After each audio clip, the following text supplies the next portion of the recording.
Nagaan keenya kan kabajaaf jaalalaa bakka isin jirtanitti isin haa ga'u kabajamtoota ilmaan Oromoo addunyaa mara keessatti argamtan.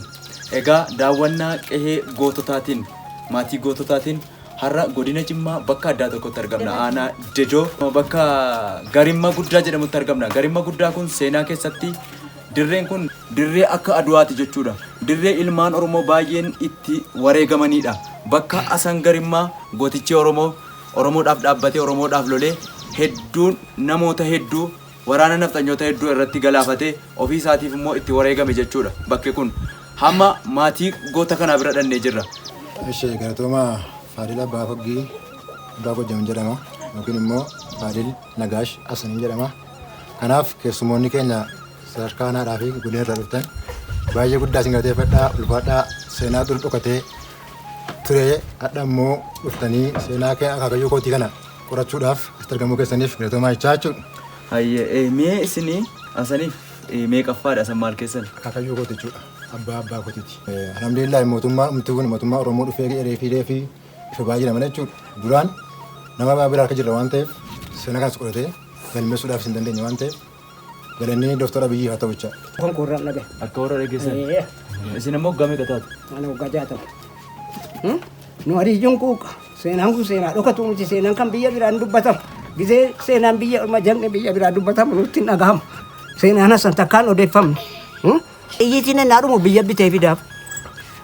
Amma meeshaan as keessaa kan silaa dhaqee bootaa qabee isinitti kennamnaan isin geessitanuu gisee lama gubate amaati gisee lama gube kunoo ledduma kana. Innaa hadha inni gubu biyyi gaafa torbi gaafa kudha furee ijaareera. Amma dhufee gubu. Maatii kana keessa balleessuudha. Ilma kanallee Nagaashiin abbaa mucaa kana asii biyyi fuudhee heessumatti kennee utuu olii gadi eegamu lubbuudhaan hafe. Maaliif amaarri kun qaccee kuta jennaan. Kan goota danuu amma naadii dhiyoo keessa dhaggeeffannu goota Shawaa, goota Wallagga, goota Arusii kana hin dhaggeeffannu nutti dhagahama keessaan kana. Maalirratti addii kana buune maaliif nama dhagu waggansi Oromoo waggan.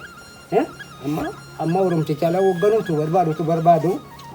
Kan abbaa Luleessaa abbaa Gibee gaafa Dooktar Abiyyi Jimmaan Sinaa irratti yuunivarsiitii keessatti haasa'u abbaa Luleessaa sana nan beeka. Abbaa Luleessaa dhaqna dhugaadha nan beeka. Qaamaanis nan beeka. Amma ilmaan isaanii goggoon Muusaan hin jiru ijoolleen isaanii wal-horanii hojii. Isaan kunis abbaa Luleessaa adda walitti fardaaf lafa. Ilma meeqa qabu? Meeqa argatan? Abbaan Gojjam tokkicha. Tokkicha Nagaash. Akaakayyuu mucaa kana.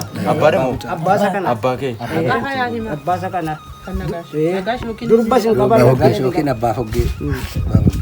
Lachanuu duwwaama biyyi kun lachanuu duwwaama. Jal'inii fi gootummaan edate laafaa dhumnaan argate malee qacceen jara lama guutu. Qacceen jara sirma goonee lama guutu tokkuma tokko deema akka korupheetti.